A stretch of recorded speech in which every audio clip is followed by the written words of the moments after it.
Hello, everybody, and welcome to another OSINT Curious live stream. Today, in the format of an interview. My name is Christina Lecati, and I am joined by my wonderful colleague, Micah Hoffman. Hello, Micah. Hi, everybody. Hi, Christina. Hey, Chris. And Chris Kirsch. Hello, Chris. Welcome. Hi, how are you doing? You Very actually well. pronounced my last name correctly. I think you tried. speak German, right? It's German. Yeah. Okay. It's Perfect. Show off. I should have had Micah do that part. Yeah, Kirsch. missed I an can do opportunity. All right, thanks for having me. You're very welcome. Thank you for coming. So for everybody who is new or doesn't know a lot about us, you can always visit our website, OSINT Curious. You will see, of course, the links down below, and they will all be in the show notes. You can visit our website to go through our videos, blog posts, but also other resources. You can join our conversation, our community conversation on Discord, and you can also join us on social media. All relevant links are going to be in the show notes below.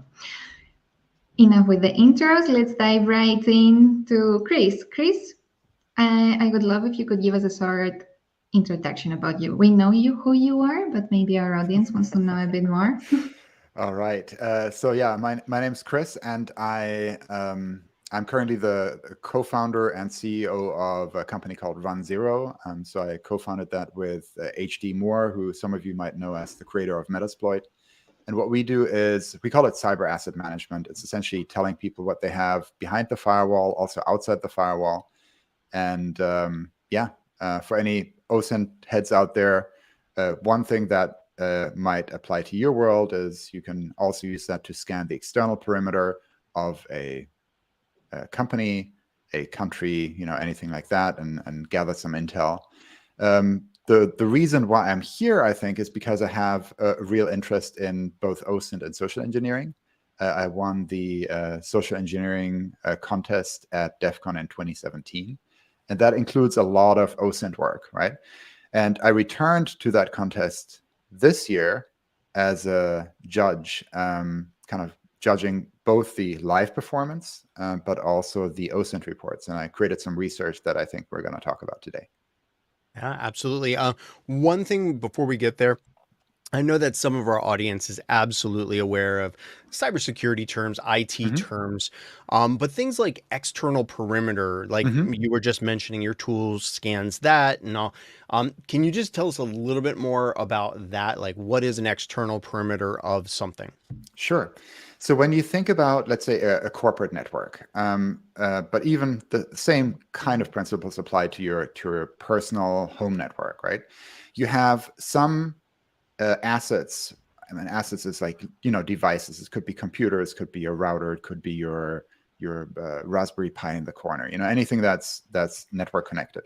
There are some of these IP addresses that are reachable only from within your network, like your TV, for example, right? Your TV is reachable inside the network, your maybe smart speaker and so on, but it shouldn't be reachable from outside the firewall, like from somebody in, completely outside of your world, coming to your IP address. They shouldn't be able to reach that internal asset. So the external perimeter is really all the things that are visible from the internet, anything that's exposed on a usual user home network. That ideally should only be your router, right? The router is externally visible, and everything else is protected behind that. And so when you're thinking about discovering the external perimeter of something, could be a company, a country, and so on, then you can look at all the IP addresses, for example, or all the subdomains that are registered to a particular entity. Let's think about a company for now. And you can say, all right, I want to see what's behind each one of these IP addresses. And so you do what's called a port scan. So you reach out to each individual IP address and you say, are you there? And then, there are different ports. So ports are ways to connect with that IP address. And I liken it to, like, if the IP address is a house, then you have different ways of getting into that house, different windows and doors. And so that's what I do too. I use that exact same analogy, right? Yeah. And so if you are connecting to YouTube, for example, right now, like you have a certain domain name and or fully qualified host name, www.youtube.com, that gets resolved into an IP address in the background in your browser, and it reaches out to the server on port 80, which is a web server, right?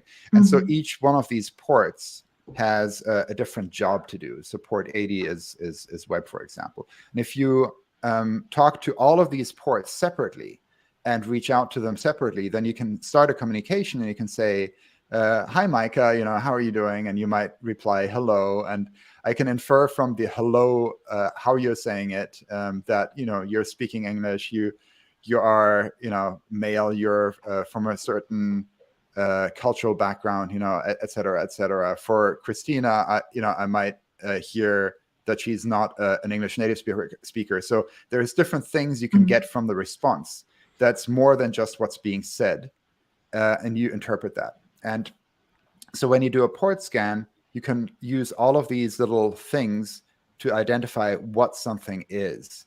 And so that's, for example, something that we do with the runZero scans is we look at these little nuances and these little dialects and responses, right? To identify what something actually is.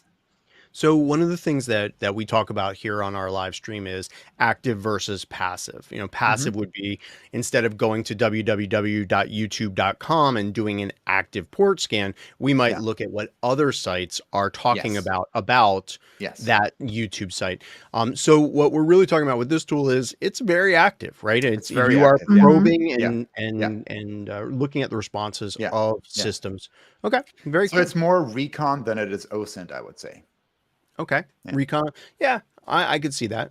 I could see that. And it could alert it, right? It could cause alerts on the target's domain if you're doing it too fast or too. That's right.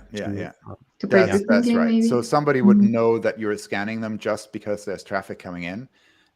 What we don't do that, some other tools, like if you use a vulnerability scanner, especially like a scanner that is more on the web app security side, then those scanners often send exploits or traffic that signals that it's a security tool reaching out. What we do is we don't do any of that, and we just send very clean, normal traffic. And so it looks like regular traffic going back and forth. It's a little harder to catch with a signature than many of the security tools. So that's an advantage. But you do have active traffic. And if you're not, if it's a honeypot, for example, if you're not expecting any traffic, then that will pop up. Okay. And a honeypot is a system that sorry, we just have to define these terms. That's great. Thanks for reminding me. So a honeypot is really a system that the target network, target system administrator, target company would put up, or person would put up, that is listening for somebody actively scanning their network, and then gives them false results, wastes their time, wastes their resources, and otherwise makes it more challenging for you to do your port scans. Yeah, it's a trap. And so if anybody's talking to that system, they know it's somebody trying to map out the environment. Right. Yeah. Okay. Cool. Thank you. Thanks for the definitions of terms, because we'll get comments about what's a security, whatever, and it's helpful. So, great. Christina, tell us what's your next one? I would like to take Chris a little bit back, because now we talked about reconnaissance. We talked about active reconnaissance, but we also know that you've been involved with open source intelligence and the more passive side of reconnaissance. But before we delve into the social engineering competition and you being a judge there, I wanted to get you even further back and ask, how did you start in OSINT? How did you discover this field? What fueled your passion towards OSINT? Sure. So I have worked in security for about 25 years, I think now. God, I'm old. And so when I started out, I've always my day job was always in marketing, right? more specifically in product marketing, where I do a lot of competitive intelligence. So I've always used OSINT to figure out what our competitors are doing, things like their pricing. They're trying to figure out what jobs are they hiring, like where are they expanding, what customers do they have, and so on. And that was really, I didn't call it OSINT then. It was clearly OSINT, but I didn't know that term at the time. By the way, if anybody out there is in a similar position where they do company strategy, product strategy, those kind of things, competitive intelligence, I do have a talk on YouTube. If you type in Layer 8 Kirsch competitive intelligence, you should be able to find it. And there I give some of those techniques and some of those tools that I use for competitive intelligence. And then a few years later, I was at my first DEF CON. I think my first one was DEF CON 23. And I stumbled into the social engineering village. I learned about social engineering from, for example, Kevin Mitnick's books and those kind of things. And I was fascinated by that topic, but I'd never seen it in real life. So when I went into the social engineering village, I saw these people up on stage in the soundproof booth with like headphones on and a microphone. And they were social engineering people live on stage in front of an audience. And I thought that was, wow, that's cool. And it really clicked to me on how you can use information that you found on the internet through OSINT to become credible as either an insider or like an insider employee or a business partner, and to then elicit information from them or to make them do things that are not in their best interest. And so that was fascinating. So I came back from that conference and told my husband about it. And he said, Chris, I think you would be really good at that. Like I would. You have been doing it. What a great thing to hear from your loved one, right? Be good at scamming people. This is something right up your alley. Thanks. Yeah, and so I applied for the next year. I studied a lot. I read the standard things. Michael Balzel's book, your channel, lots of podcasts on social engineering, lots of psychology and all that stuff. So mostly social engineering and OSINT. And I applied. I did really well on the OSINT part in the first year. I did terrible on the social engineering part. And that was simply you had experience on the OSINT part. Come on, don't be hard. Yeah. But I just couldn't get anybody on the phone. And also it was a Saturday and I was a B2B company. And so I couldn't reach anybody at the company except the support hotline. And those are really bad for social engineering because they're very process driven. They have a script that they stick to, right? And so I tried individual people's cell phone numbers and didn't get a lot of connects. And the one connect that I did get, I had like through OSINT, I'd found that company's rental, like lease agreement for their current place. I had found articles online that they had broken ground on a new facility, and I knew when they were moving. And so then I figured out who is the landlord of the current building. And I called them up as that real estate company and called the facility manager and said, hey, we've got a tenant, a prospective tenant who wants to come in and have a look at the building because they're interested in moving in after you move to your new headquarters. And the guy told me, like, I don't know what you're talking about. We just renewed the lease 3 weeks ago. And I'm like, oh. Oh, you did. Sorry to bother you. So that was hard to recover from. And I didn't get any other connects after that. But then the next year, I came back and I used my OSINT. It was also a big company, Fortune 500. It was also a Saturday slot. But this time, the company actually had retail outlets. And so I called the retail stores. And these were not publicly listed numbers. I managed to find them somehow because all the publicly listed numbers were going to a call center, to a customer service call center. And so through like mall directories and phone trees and so on, I got the private store number. And so they believed that, nobody ever called there. So when I called them and said, I'm, from your IT department, they believed me, and I was able to get in. So tell us about the OSINT that's involved here. What are you doing to prepare for either a social engineering type of competition or doing social engineering in real life that would be useful to our audience to know? Yeah. So for an OSINT competition, I read a lot of books, tried out a lot of techniques. I don't believe in just I'm more very like bespoke, like into manual kind of digging rather than, transforms in Maltego, because I think it creates a lot of noise. I use Maltego sometimes to manually track results of things that I found, because I think the spider web is very useful.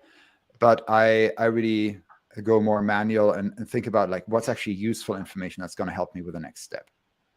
Okay, so you have a goal in mind when you. I have a goal in mind. I actually think that's one of the really important takeaways, especially for people new to OSINT, is OSINT without a goal is, you're going down a deep rabbit hole and you don't know why you're doing it and where you're going to end up. So with a competition, for example, we were going after specific flags that would either expose things that help you get into the network or expose things that would help you get into the building.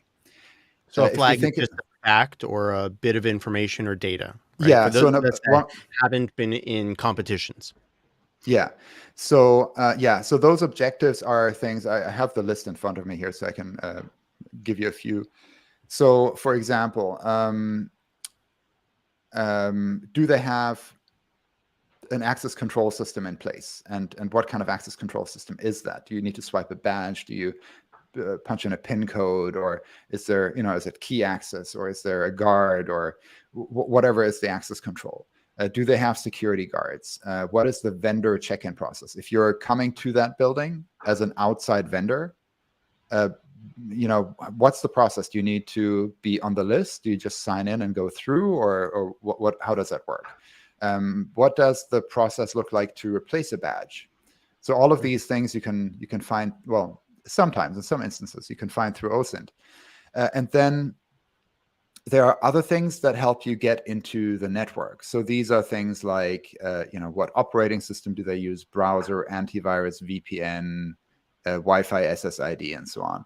Because if you know, for example, the browser, the operating system, and the antivirus solution, and you want to send them a phishing mail that places malware on their machine, you can then, knowing that through OSINT, you can then create an attack vector that would work in that exact environment, that would evade the detection of that particular antivirus system. Sure, it'll be a lot more effective because you're customizing it to that specific target. Yeah. A lot of the cybersecurity phishing solutions out there sometimes have the malware that you're delivering is more generic to hopefully work on as many systems as possible. But if you can know you have to defeat that antivirus, this mail filtering solution through some DNS query or whatever, then you can be a lot more effective at your cyber work. Cool. So when I was working on Metasploit with HD, Metasploit is a penetration testing tool, and we were building some antivirus evasion for penetration testers to test systems. We had a whole bank of antivirus solutions, and we were testing out each evasion technique with all the different vendors. And I looked at the chart. We kind of had a heat map of what works with which vendor.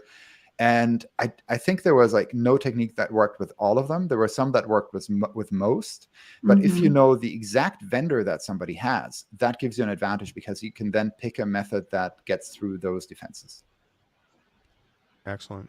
And this is all driven with that research, that OSINT research that prepares you for the engagement. Yeah. Sorry, Christina, you were going to say something.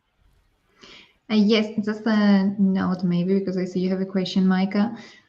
It's worth noting that sometimes attackers have a plan. For example, they specifically target technology and they will look to find information on that technology either through open source intelligence or through a vishing scam, a voice voice phishing scam, or they're just opportunistic and they scan the internet to find, to build a profile of an organization or for specific people within that organization and find opportunities to craft a scenario and get inspired, let's say.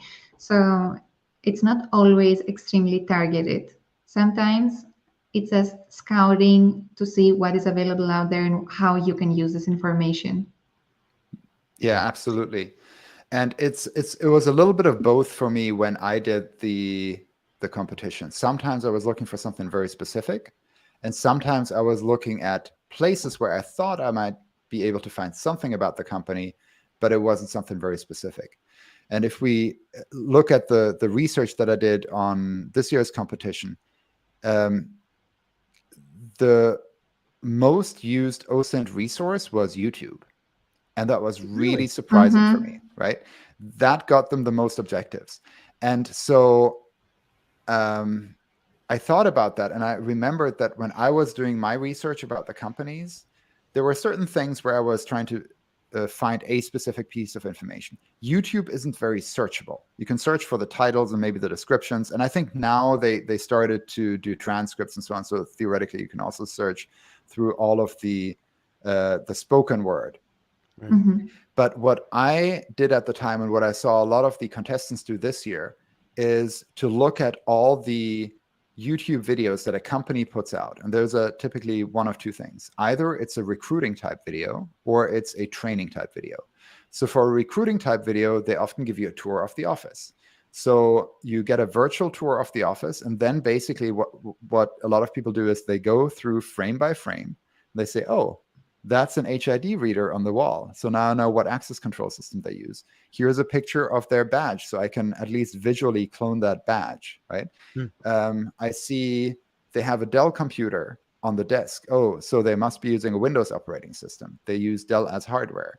Then you look at the books on the shelf. You see what kind of technologies they're reading about or researching. So you get a little bit of information of what technology is being used in-house. You can maybe see like they walk into the cafeteria and you see, okay, there's a logo here from the catering company that caters the cafeteria. So if you throw in a uniform for that, you can walk into the building. It's those little things. And if you go frame by frame and you really visually analyze the picture, you get a lot of information. The other type of videos is the training videos, and those are usually screen shares. So if you look in the bottom right taskbar, you see typically antivirus, VPN, bunch of other things, maybe email client. You see the operating system just from what you're seeing. You often see the browser because a lot of webcasts share a web app in the browser. And so there's a ton of information there that you can gather.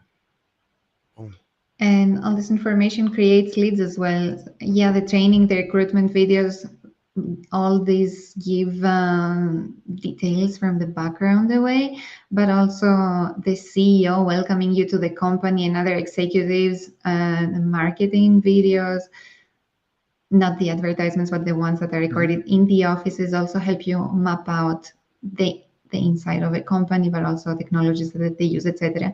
And I remember in one case, like you said, it was pretty big organization. They had so many security mechanisms in place at the main entry.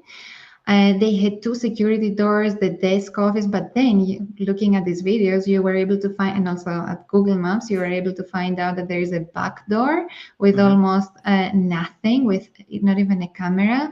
And then there was also a cafeteria that had access through the road. There was an inside door connecting the cafeteria to the main building, and it was bypassing the 2 security doors and the reception's desk. And that was quite a thing. It started from noticing those little details through YouTube videos, and then by researching a bit further, and then connecting this information with Google Earth and the cafeteria, because the cafeteria had a site on its own, you were able to find your way in pretty easily. Yeah. I think in preparation of these, and what I'm hearing from both of you, I've done very little social engineering in my life. the skills that I'm hearing you bring to bear are not only data collection, but it's that analysis that, you could watch a video of YouTube, but when you look at it, Chris, and you see the HID readers on the wall and the specific models of cameras and the logos, you're looking at very, very minute details and noting that, and then figuring out what those mean to that organization. And that analysis and that meaning is extremely important to the overall mission of gaining access or something like that. Would that be correct? Absolutely. Yeah, Yes. you have to know what you're looking for, right? And you look at it from the perspective of the attacker. You try to see what somebody could potentially exploit and bring it to the attention of the organization before an attacker does. Wow. Very cool. So let me ask you this. So on our live stream here, we've done many interviews over the years, and we always try to think about ethics.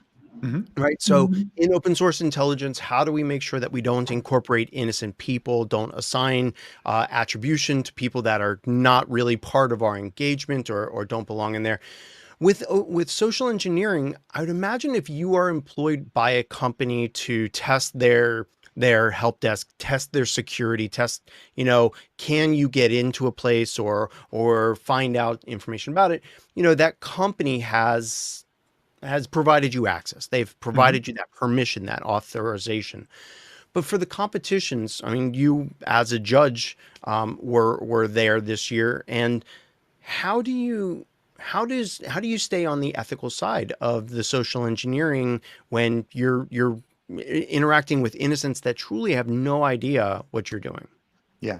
So the targets that we select for the contestants, so the target companies, don't know that they are a target for the competition, right? So therefore, we cannot get their consent. And so therefore, it's really important to watch out for a few things. Number one, there are certain types of information that are completely off limits. So that's anything like passwords, social security numbers, credit card numbers, any PII health information, stuff like that. There is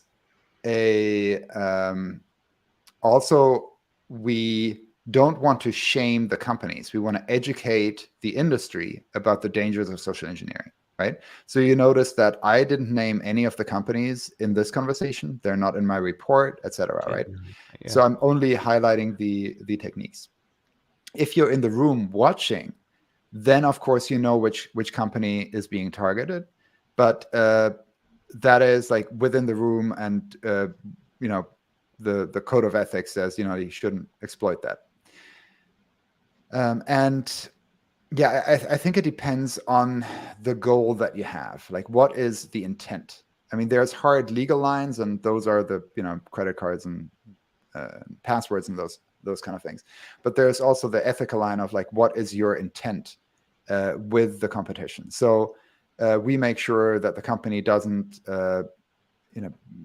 see any harm as a result of this competition. We want to educate the community so that they can see these same kind of things in their companies or in their customers and so on, and advise them. So that's really the goal.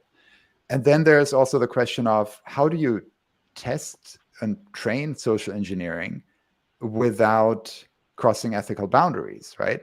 Because if you ask somebody for permission first, you can't really test yourself. Yeah. There's a bunch of different ways you can do that. I'll give you one example that I did that I thought was a ton of fun, because I never worked as a social engineer for actually getting into a building in my day job. But I'm always looking for these kind of opportunities where I can do that ethically and legally safely, which is also important. Oh, it's important. Yeah. Right? So I was working for a company at the time that had just gotten acquired by a bigger company. And we were invited, so a colleague of mine and I, she worked in engineering, didn't really have any experience with social engineering, but was up for the challenge. And we were invited to the headquarters for a management training. Headquarters was in a different state, giant multinational company. So really kind of, like you know, that you have the guardhouse with the gates and, you know, like, and everything, you know, like the whole 9 yards for what you'd expect for a big multinational company. Okay. And so I told my colleague on the way up there, hey, how about we try to get into the building without showing proper authorization? And she's like, what? Why would we? Because Why? we were allowed to be there. We were allowed Right. to be there, right? So we weren't breaking any laws. But is there a way we can get in without showing authorization? She's like, okay, I guess. So we were staying. This was a headquarter pretty much in the middle of nowhere. There was really only one hotel that you could stay at that was like a business hotel close by that made sense for people to stay at that were going to this company. And I said, okay, we can use anything that you could figure out through OSINT, but we can't use any inside information, right? So the tools we had was we knew that our company that we were working for had just been acquired because that was in a press release. We knew that there was a management training because they'd actually encouraged us to tweet about that and share it on LinkedIn that we were going to this management training, right? So that was public information. And then we had some props that would have been easy to replicate. So I had printed myself a badge that was visually the same as the acquired company badge, but didn't actually have any electronics in it. So you couldn't swipe it to get in. And my colleague had a backpack with the acquiring company logo on it. That was it, right? And so I said in the morning, okay, let's go down for breakfast and let's look at groups in the hotel lobby that are congregating, and we'll just hit them up and see if they're going to the same management conference. So I went to the first group and said, hi, are you here to go to Acme Company to the management training? And they said, no, we're here for a wedding. And I said, oh, sorry, never mind. And I went to this next group and said the same thing. And they're like, sure enough, yeah, we're going over there. And I'm like, yeah, I've never been to this location. Like, how do you get there? Do you walk or do you drive? And they said, well, you can do either. You can either drive, it's a short drive, or you can also, it's a, you know, not too bad a walk. And I said, okay, how about this? I don't know where to go. Can I just give you a ride and you show me where to go? And they're like, sure, let's do that. So I packed them into my car. I was driving. At all. Tailgating at another level. Everything will be fine. Yes. Wow. And okay. So I had them in my car and they gave me directions. And then we got to the big gate. And so the gate had, like, you know, mirrored glass and all that, and the big HID, like, garage door reader, right? And so I took, no, actually, I didn't even use my card. I said, oh, guys, my card is in the trunk in my bag. Can I borrow one of yours? And so they gave me one of theirs, and I swiped that, and barrier open and got in. And then we got to the main desk, and we were supposed to check in. But I just ignored the check-in process because everybody else was from the acquiring company. So they all had badges that worked all over the world. And they started walking in, and I walked, like, in the middle, and my colleague too. And I, like, swiped my badge and it doesn't work. And I knew it wasn't going to work, right? And so I tried it again, and I'm like, hey, sorry, we're here for a management training. We're from this company that just got acquired. They were supposed to add our badges to the system, but for some reason they haven't done that. So, but you're using a badge that you made that I printed. Okay. Right? I mean, I had it printed online because I don't have the PVC card printer, but sure. It was, you know, I just mocked it up in Word or something, right? It was pretty basic. Okay. Usually comes with a face like, oh, the badge is not registered. Yeah. And so the people who were already on the other side of the turnstile, they said, like, oh, yeah, that's fine. These guys are with us. And so they just buzzed us in, right? So then we got into the building, and then it turned out we were in the wrong building. So we had to exit again.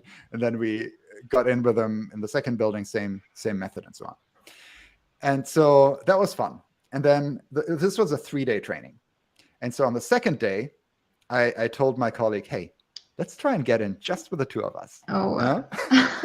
What was this colleague saying? At what point were you left She was alone? just shrugging her shoulders, eyes wide open. She said, okay. I'm thinking of the acquiring company going, Chris hasn't been here at the training and we paid for his plane ticket. Why hasn't he checked in at the front desk? Yeah. Great way to start off. Okay, so what did you do on the second day? So on the second day, I said, all right, let's try to get in. Let's try to use, I guess it's a form of social proof. We came up to the gate, same thing, like mirrored gatehouse, big card reader. And I try my card, doesn't work. I try my colleague's card, doesn't work. And then eventually, of course, the window lowers and the guard peeks his head out of the guardhouse and says like, hey, what's going on? Can I help you? And I said, yeah, we're from this acquired company. They were supposed to add our badges to the system yesterday when we were first here, but apparently it hasn't worked yet. We're here for this management training and so on, and this is our second day, etc. And what I thought is, if we basically imply that we were there yesterday and that somebody else had decided it was okay for us to be there, then he would let us in. And so he's like, yeah, but these cards aren't even from this company. And I'm like, yeah, yes, we just got acquired. We don't have the new cards yet. They were supposed to add them. And he's like, but you were here yesterday? And I'm like, yep. And he's like, and you know where to go? And I'm like, yep, it's just around that building on the left. He's like, okay. And he opens the gate. And then we go, this time we didn't go through the main desk because I thought that was more process driven. So we went to a side entrance and just chilled out there. And I told my colleague, like, just read your cell phone and we're going to hang out here and just wait for somebody to come in and we'll tailgate them. So so then somebody came from the parking lot and was kind of like waving her card and pointing to the reader. And I go up to her and I say, hi, like, thanks for helping us. But, our cards haven't been added yet. And so on. She's like, oh, honey, no problem. I'll let you in. And so on. And then we were in. So, yeah, it was really interesting, especially the conversation on the third day, like over breakfast. I told the group of people that we tailgated in with on the first day. I brought them into the loop of what we were doing. And I told them, don't worry, you're not in trouble. I'm not going to tell. Right. But just as a learning experience, this might be interesting. Wow. Yeah. And I bet they were thrilled that, right? I bet they were thrilled. They're like, oh, yeah. They were a little flabbergasted. They're like, hours. You know what? Now that you say it. Wow. All right. Yeah. So that's an example of how you can test SE skills ethically without breaking the law, right? And so you always have to find for these kind of, have to look for these kind of opportunities. Yeah, I heard of some people taking a class, and one of the things in the class was to do like exercises for social engineering, and the exercises were more getting the confidence, tricking others into trusting you, and so like I believe one of the goals was at noon you had to go to the coffee shop that was right down the street and talk your way up to being first in the line. Mm-hmm. So just bypassing the entire line at a very busy time. Then once you got up there, you had to convince the other person behind you to pay for your drink because you don't have your wallet. And so just, all of the things that people had to do that. One, get over the nervousness of it, and then have a story, commit to it, and all of those things. So, there are ways of doing these types of... There's a certain category of people that is extremely good at these exercises, and these are the audacious ones. Audacious. Yeah. Nice. Wow. So, Chris, you mentioned that, getting back to OSINT, social engineering, you mentioned that in the competition that you were judging this past summer, that you saw a lot of people using YouTube. Were there any other open source intelligence or reconnaissance types of techniques or tricks or whatever that you found that were like aha moments that were like, this is really neat? Yeah. So if we look at like what people were using the most, like I talked about YouTube being the top one, right? So that one I found surprising because it's not searchable. Second one up was more LinkedIn. LinkedIn, to figure out, often people list a lot of the technologies that they use inside the company on their LinkedIn profile. And so sometimes you just look for certain titles and so on, or you, what I often did is, if I couldn't find something with like target company name plus antivirus, for example, I would download an industry market share report. Like Gartner is an industry analyst firm. The Gartner Magic Quadrant is kind of like their rating of who are like the big vendors in each space. You just look for, antivirus or endpoint protection, as it's now called, right? And you download that report, and you just look at the top right quadrant and say, like, okay, which are the most likely to be an enterprise?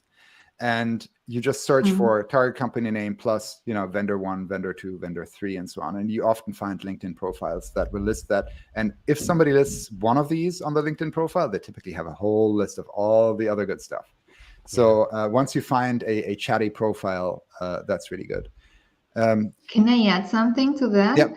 There's another source, which I think you also mentioned, the website of the company.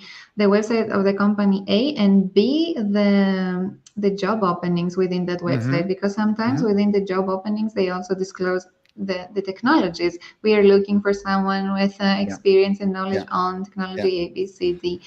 They become just as chatty as the LinkedIn profiles.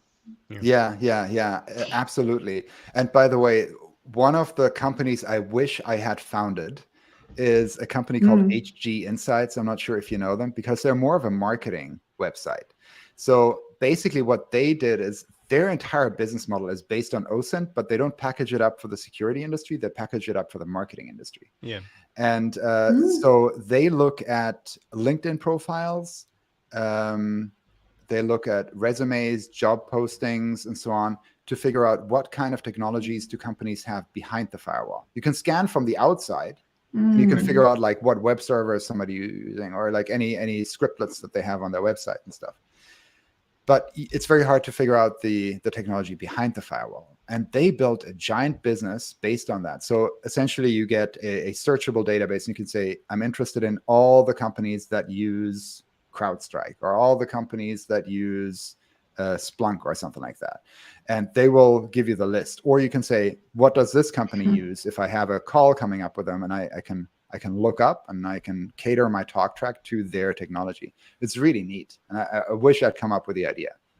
And that's based upon people at those companies saying, I'm an expert in such and such technology, been doing this for 15 years for that company, right? Exactly. Yeah. Like on a LinkedIn profile, in the section about the company, what were they responsible for? Or a job posting that says, we are looking for somebody with skills in X technology, right? Wow. Another way they get that information is reference customers of technology vendors. Oh, yeah. Yeah. Interesting.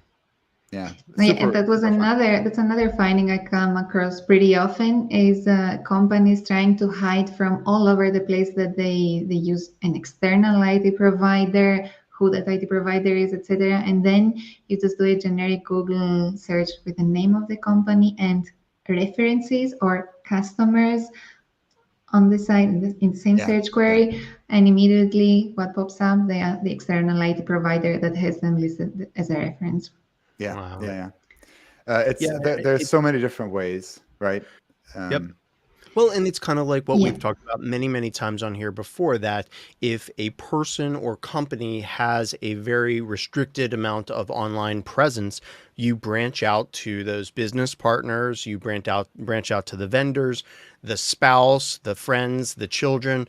There's some kind of weak, chatty link that will expose something about your target. You just have to increase those circles of examination. Yeah.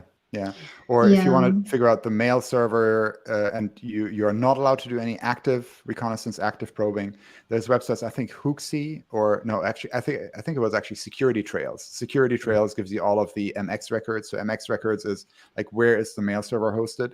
So if that's Google Workspace, then you know what they're using for that, and so on. So there's different ways you can figure out the technology.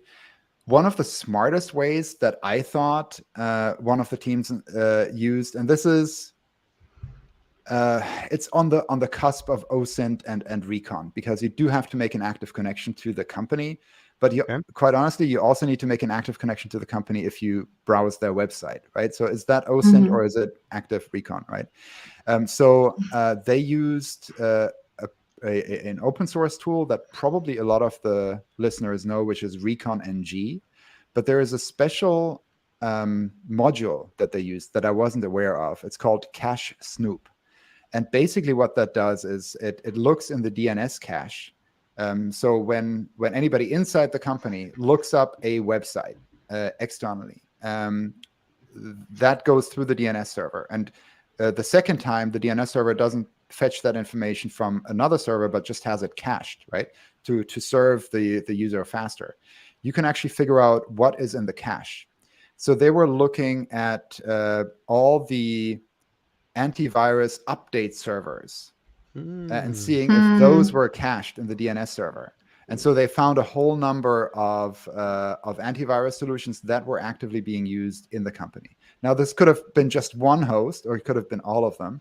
You don't know that, but at least you get a subset, right? And you get a confirmation in addition to the other OSINT sources that you have. I thought that was really smart. Sounds cool. Yeah. I mean, it's creative, and we are an industry that gets pretty creative, I feel. Yeah. So for the person, the LinkedIn user that is asking if there is any literature or resources that combine OSINT with pen testing, I'm just going to mention that Chris has written a blog post called Top OSINT Sources and Vishing Pretext from DEF CON's Social Engineering Competition. It is going to be in the show notes, but I have also written an article, OSINT for Social Engineering, which is in the OSINT Curious website. But I will link it down below in the show notes. Now, I think I have one last question. And Chris, do you think that companies should be aware of their OSINT footprint and basically the resources that are utilized in the vishing competitions and the risks that get uncovered? Do you think companies should have access to those reports, or that they should even ask for those reports? You mean from the competition? Not only. Or in general? But yes. In general, yes, okay. but not in general. So yeah, I mean, you're touching on a bigger subject, which is what should companies do to protect themselves, right? And most of the contestants said, oh, like you should be aware as a company and you should try and take these sources down. I think that is true to an extent, right? But there's, you won't be able to get all of them removed and you won't be able to find all of them. I think what's more important is to know what kind of information is out there about a company, so that when you are training your internal employees, but even more importantly, when you're designing processes, that you can design the processes so that they're OSINT resistant. What I mean by that is, I'll give you, how do I give this example?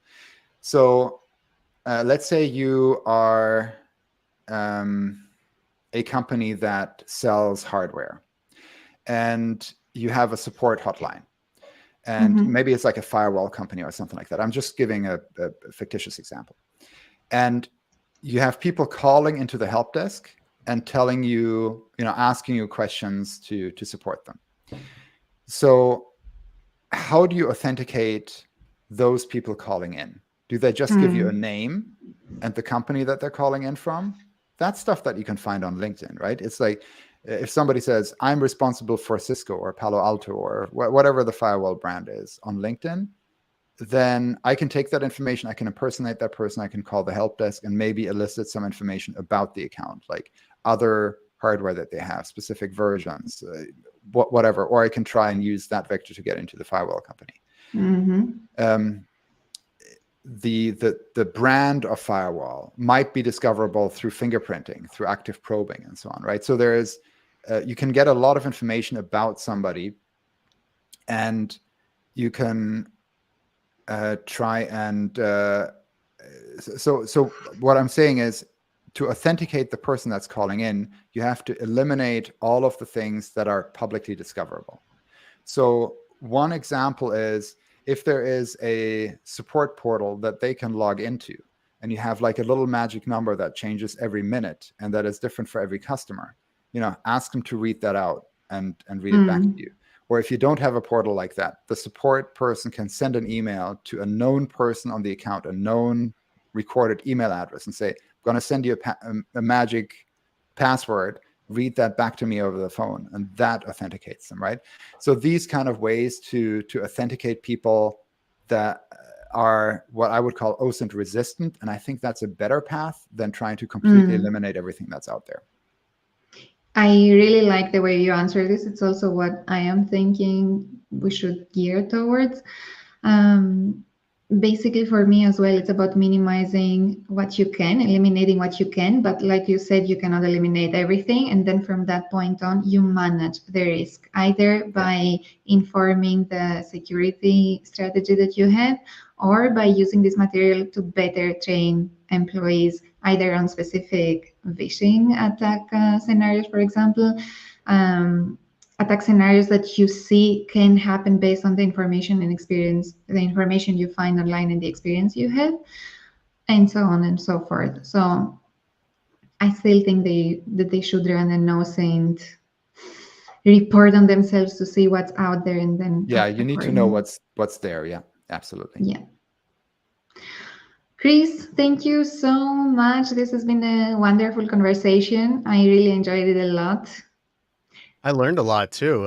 First off, never invite Chris to a management retreat. Never, always check his badge. I mean, there's certain things. I loved your layer 8 in-person kind of. I was about to say that. This is the other thing you learned about him. You shouldn't let him near you. Stuff. Yeah, the pickpocketing. That's also online on YouTube if people want to watch that. Yeah. Yeah. Very cool. And we'll have links to a lot of this stuff in our show notes. As always, we are recording this. It'll be on our YouTube channel. It'll also be on the podcast site that you love to be on, whatever that happens to be. Christina, thanks for having me. Micah, thank you both for being here. Chris, thank you for joining us, for all the knowledge you shared. It was a true pleasure. Everybody have a great day. And stay OSINT curious. Just the two of us. Thanks for having me. It was a ton of fun. Bye, Chris. Bye. Bye.